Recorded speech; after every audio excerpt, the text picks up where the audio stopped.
Hey there everybody, it's Eternal Snowman here, but this is going to be the team building guide part 3.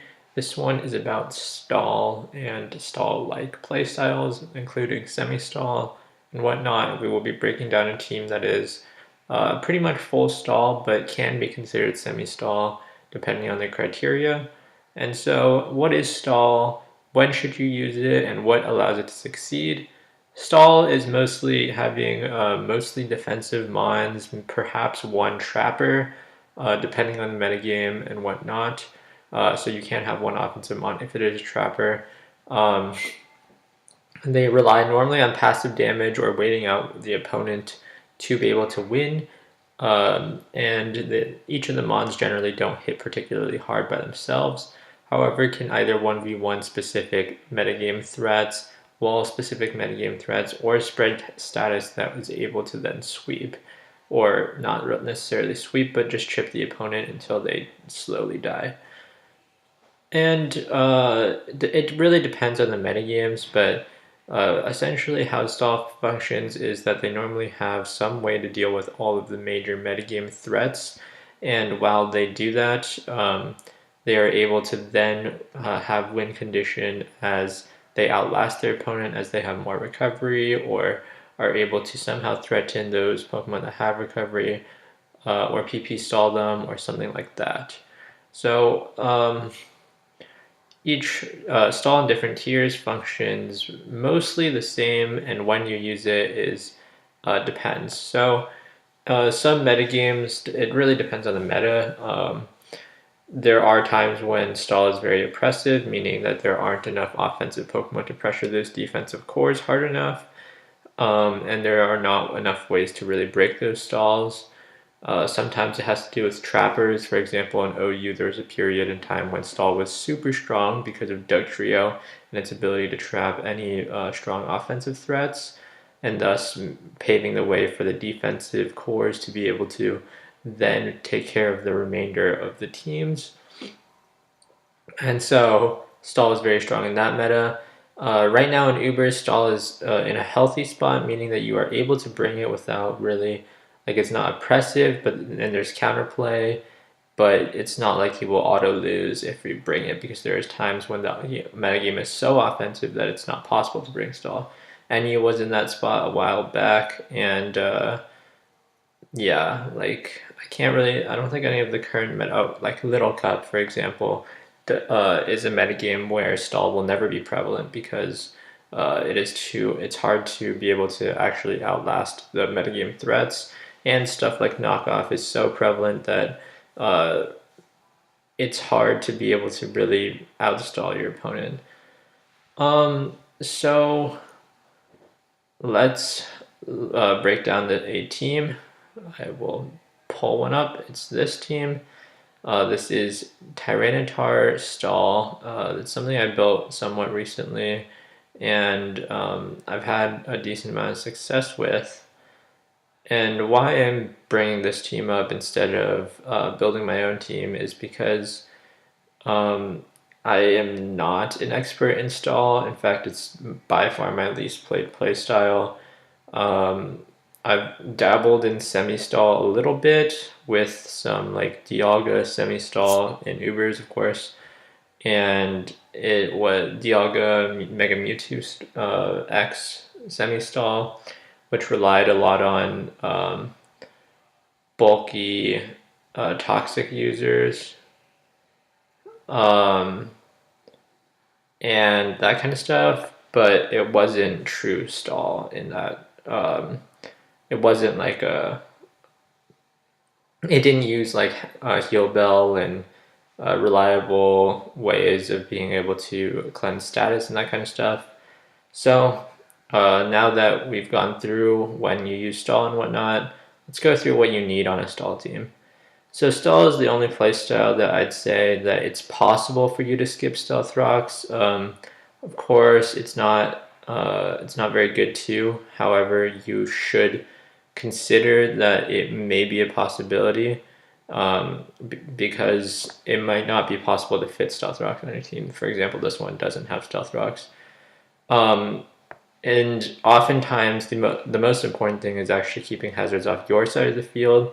So you may want to consider using double defog or some other form of hazard control like Mega Sableye in the upper tiers, Sawtooth in NU, and possibly even RU, and that kind of stuff, or multiple hazard removers, because your continual switching will be much more beneficial to the opponent if there are hazards up, and it really makes a lot of switch-ins a lot harder, and the chip can allow previously walled mons to then not be a reliable answer to those.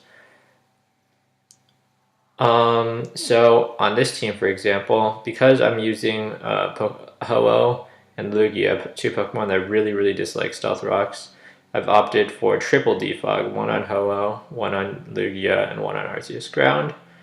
And then the other thing is that you need to be able to take care of all the very strong offensive metagame threats. And so those are two things. And also you need to be aware of other stall breakers in the tier that can be potentially dangerous.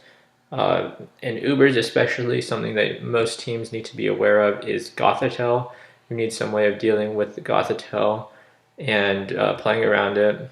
And then the last thing is that each stall team must be using Stealth Rock, or not Stealth Rocks, Aromatherapy or Heal Bell. Although this isn't as necessary in some of the lower tiers, I would say this is the main difference between full stall and semi-stall, in which full stall relies a lot on more of the heal bell and outlasting your opponent with status and that kind of stuff, whereas semi-stall looks more for like really strong or like bulky mons that can spread status but also hit relatively hard. They don't necessarily need aromatherapy or heal bell to be able to help them, but they just outlast their opponent and are generally not prone to status. For example, Pokemon like Primal Kyogre are relatively good on semi-stall or like that kind of stuff.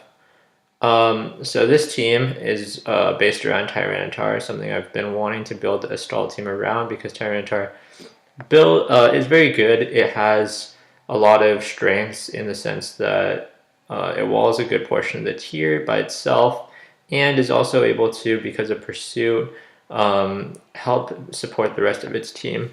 So good examples of metagame threats that are walled by Tyranitar include Ho-Oh, Yveltal, and Arceus forms, and generally anything that's not able to kill it. So like even support Arceus forms like Arceus Water, and it can act as a soft check to even things like Arceus-Ground, and that kind of stuff, because this one specifically is running Rust. Gengar is a pretty common stall mon, and like somewhat common. It's between Mega Gengar and Mega Sableye, and that is because it is able to trap a lot of metagame threats, especially in the current meta where Ultra Necrozma and Duskmane are very popular, and other big threats such as Xerneas can be trapped by it, so it makes Mega Gengar a very appealing Mega to use. Arceus-Ground is one of the two main stall variants of Arceus you see, the other one being Arceus Arceus Dark, because Arceus Dark is not trapped. Arceus Water is somewhat common, but a lot less common than the other two. Arceus-Ground is very strong because obviously it's able to beat Primal Groudon, as well as a lot of just general metagame threats, soft checking Yveltal, being able to deal with a lot of the just weaker mons that don't have access to beating both ground and ice coverage, for example, Mega Mence, Zygarde, and that kind of stuff. And just serving as a general check to the meta, as well as the first part of the triple defog core. Lugia was the next mon, and it's also a secondary check to Primal Groudon. It's very important that you have multiple checks to Primal Groudon on stall normally, because you may end up finding yourself in a bad place because you used one of those checks and it ended up not being the set that you expected it to be. For example, you lead with something like T-Tar and they lead with Primal Groudon, and you expect it maybe to be defensive SR, and you go Arceus-Ground, but it turns out they're actually Eruption, or they're SD or whatever, and then you are forced out, and then Lugia needs to then come in as the next time to be able to deal with them. Then Xerneas is the obligatory Moonblast or Aromatherapy user. It should be noted here that Xerneas is very good because it actually gets extra PP on the Aromatherapy because you can sleep talk it and it won't actually count for PP, which is very nice in some situations where you're looking for the PP stall kind of victory, and can often help you in a stall versus stall battle. The last Pokemon is Ho-Oh, and this is what I was talking about before when you are looking for Goth-proof Pokemon or being able to deal with big stall breakers. A big portion of why T-Tar is good on stall is because it's able to deal with two common trappers, the two common trappers, which are, of course, Gothitelle and Gengar, and that is because it threatens them out and will thus trap them, and they will take a lot of damage from pursuit, meaning they will no longer be able to deal with the remaining mons. And this is important because Xerneas has Shed Shell, and Ho-Oh is not trapped, so Gothitelle is only able to trap the Lugia and the Arceus-Ground, and even then it might be dangerous because the Lugia might Whirlwind. The Arceus-Ground is forever trapped though, so you do need to be careful about that. And Ho-Oh is running Life Orb specifically so it's not trapped by the Gothitelle. So this team in general, let's break down how it works, in what situations it would be good, and how you want to play this team, and why it succeeds. So obviously, building around T-Tar means that you are going to be weak to certain specific metagame mons because it has a ground weakness, which is pretty big in the Uber's metagame. So stuff like Primal Groudon is going to be very threatening, as well as Xerneas. So T-Tar does have some very big drawbacks despite its large boons. It also means that your team will need to have a lot of pressure on both Xerneas and Primal Groudon, two of the best Pokemon in the metagame. As well as other stuff that Stall may struggle with, like Marshadow, if you choose to build your team the wrong way. This team doesn't necessarily struggle with any of those, as we have Xerneas and Arceus-Ground and that kind of stuff, but you need to make sure that you pack checks and counters to all of those Pokemon. And what makes T-Tar strong is, of course, Pursuit, and its very bulky nature, as well as good typing that can serve to check a lot of important Pokemon. The ones I listed before, including stuff like Mega Salamence, CM Arceus Flying, and whatnot. And T-Tar can also threaten a lot of its switch-ins with Toxic, so that they're on a timer. It's important to note that Rest is used here without Sleep Talk, and that is because you are able to cure its status using Xerneas should you use Rest with it. And all the slots are needed. Another option here is that you can replace Stone Edge with either Foul Play or Stealth Rocks or even Rock Slide if you desire the PP. Stone Edge is notably good because it's able to deal with Mega Salamence very well, and because its power is very necessary. However, because T-Tar is still able to beat Mega Salamence in a 1v1 with just Toxic and Rest, it's noted, if it's not an EQ set, then it's notable that you can use Stealth Rocks to improve certain matchups against, for example, Yveltal Balance, which would you have otherwise no real way to pressure without Stealth Rocks up, because they will always switch out of the Tyranitar. And you then have to play a very slow game with Sandstream. So Mega Gengar is added next because, one, it deals with the fairies that really pester Tyranitar. Outside of Magearna, however, Magearna doesn't really threaten the team in any way except for potentially Heal Belling. But at the same time, Mega Gengar is very, very good in many matchups because it's able to pick off weakened Pokemon. It's able to deal with Xerneas It's able to deal with Arceus Fairy. It's able to deal with Ultra Necrozma, and it's able to soft check stuff like Duskmane, which is very, very good for the team. So Gengar is extremely pivotal, and notably it has Destiny Bond as its fourth move in the case where it's done its job already, but you then want it to actually claim another Mon, or in the case where you're about to lose a game to a certain breaker, you can then trap them with Gengar and try to force them to kill you with Destiny Bonds as kind of like an emergency last-ditch effort for you to deal with certain strong wall breakers. And this is what I'm talking about as stall in general. You, unlike other playstyles where you are generally aiming towards beating a certain playstyle or whatever, stall is normally aimed towards just generally being very, very good. Their win con is just being able to deal with all the metagame threats, not just a few.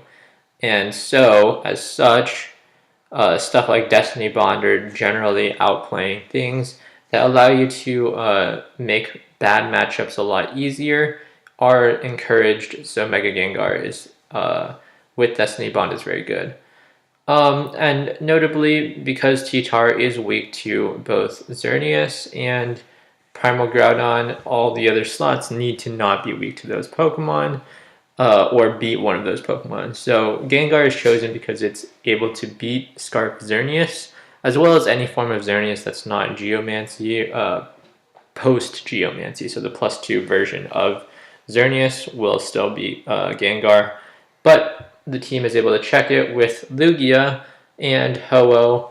And Ho-Oh and Lugia and Arceus-Ground serve as the two primary checks to Primal Groudon. Ho-Oh as a secondary one if it's already revealed its set and shown no rock move.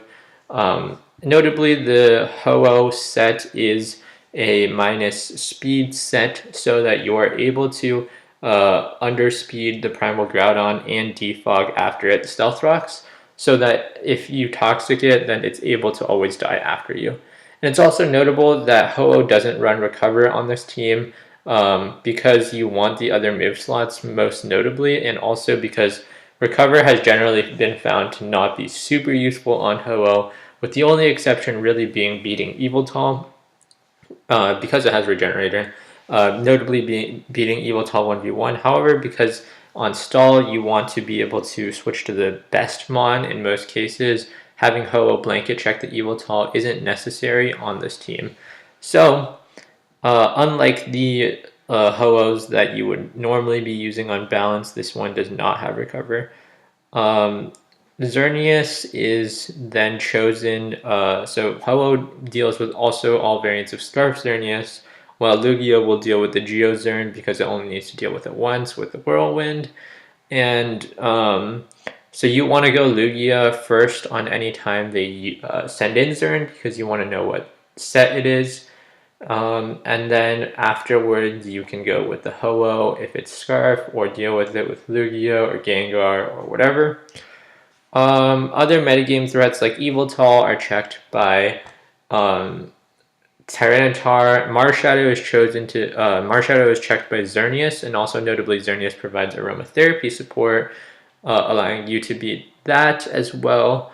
I already talked about Gothitelle and Mega Gengar. And if we go here to the metagame threats in Ubers, we can talk about offensive threats like Arceus Flying, which are dealt with by mostly dealt with by T-Tar and Lugia, and Arceus Fairy is dealt with by Emgar. Arceus-Ground is not really weak to it all, but Ho-Oh deals with it well, and Lugia as well as Xerneas. Arceus Flying is dealt with by T-Tar. Deoxys is dealt with by Lugia for the most part, as well as Arceus-Ground, as long as you don't let it take the Psycho Boost. Mega Gengar is dealt with. Giratinas are dealt with. Primal Groudon has been dealt with. Right, Primal Kyogre. So this team is actually somewhat weak to Primal Kyogre.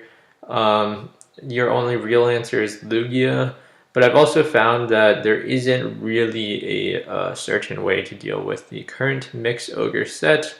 The best way is Primal Groudon on stall. However, if they just switch out, they take the Toxic on the first time, or just chip it every time it comes in with Earthquake. There isn't a true way of really beating that Primal Kyogre set, so it's unreliable at best, and it can be pretty dangerous for any stall team. Mega Lucario is dealt with by Ho-Oh in Arceus-Ground. Lunala is dealt with by T-Tar. Duskmane can be dangerous, but between Emgar, Arceus-Ground, Lugia, and Ho-Oh, it's not a huge deal. And that's about it for all the metagame threats. So what is your win condition in these games, and how do you play this team? So I pretty much mentioned a couple specific scenarios before, but the win condition of this team is normally just to Toxic all the opposing Mons and either pressure their Heal Beller or just continually pressure them with just healing up and trying to force them to commit things that you don't have to commit to. Especially you want to make sure that if you're trading Toxics against balance or offense teams, that you try to make the heal bell the top priority. So also notably on this team that you want to always defog, so when they reveal Stealth Rocks or whatever, you want to be going to your defogger immediately and defogging those away, and preferably anytime they send in Stealth Rocks next time, you want to immediately swap to those Stealth Rockers to be able to block or not block, but immediately clear away those hazards. As hazards are the most dangerous thing to this team outside of course, the sticky webs. Sticky webs can be dangerous in some scenarios in which you need Arceus-Ground speed. However, for the most part, it's not that big of a deal. But all the other hazards are very dangerous, mostly Stealth Rocks because of both Ho-Oh and Lugia suffering a lot against Stealth Rocks, as well as the other ones like T-Spikes and Spikes can be dangerous. However, you just want to clear them off the field as soon as you can, as much as possible. And the win condition can also, and also you should know that Mega Gengar is a large aspect of this team's win condition. Oftentimes, if a Mon dies or whatever, you can revenge kill the opposing Mon with the Hex of Mega Gengar. You can also use Destiny Bond to eliminate big threats. And status spreading is just a large component of the win condition of this team. And Arceus-Ground can serve to deal with a lot of the steals, or Arceus-Ground and Ho-Oh together can deal with a lot of the steals that would otherwise immune them. So that's about it for this team. I'll leave this in the description if you want to use it, and have fun with that. And from here, let's talk a little bit about the other variants of stall. Not really variants, but like other branches that deal with stall. So there is the gradients. So at the very, very left would be stall, and at the very, very right would be hyper offense. So if you're going down, it's hyper offense, then there is offense, and then it's balance, and then bulky offense, semi-stall, and stall. And those are like the 6 main playstyles that pretty much encompass all of the teams, and then each one will slot into one of those. So I talked mostly about HO in the first video, and also a little bit about offense in the last at the last part of it. This video is mostly going to be about stall, and a lot of these things will also apply to semi-stall. The differences between stall and semi-stall is stall, like I said before, you can pass heal bell on semi-stall. You cannot on stall. Passing recovery is not a viable option on stall. You can pass recovery on certain mons on semi-stall, with the exception of the Trapper, of course, in this case. So you would need rest on anything in stall pretty much, and then semi-stall, this is not the case. And the mons used are also different. While in stall, full stall, you are pretty much only looking for trappers and defensive synergy. In semi-stall, you can be looking more for the offensive synergy as well, building a little bit more like balance. However, each one is used for its defensive synergy, and purely offensive mons aren't really used on semi-stall, with the exception of potential trappers. So an example of a semi-stall team, which I believe I have one to show you guys.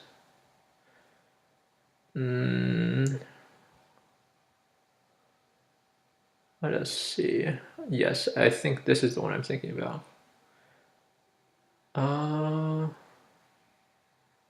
Is it this one? No, sorry, this team. So this team is a semi-stall team which relies, so if you can see here, none of these mons really have setup or offensive pressure. The only one with large investment is Giratina, and the other ones are all defensive, and Dialga, and it's mostly defensive investment. This team relies a lot on passive damage between Scald, like Scald burns and poisons and toxic and that kind of stuff. And this team can be successful. And you can, on some levels, you can consider this even to the point of bulky offense, which I'll talk about along with balance in the next video. Because all of these mons do have an aspect of offensive to them. However, I would say this is more semi-stall because it's reliant on defensive cores mostly, and while they have offensive prowess, it's not really offensive synergy. So that's like pretty much the difference between bulky offense and semi-stall.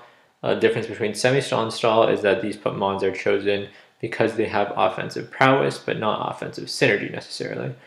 So that's about it for this video, and thank you guys for watching. I hope you guys enjoyed, and I'll be coming out with another video.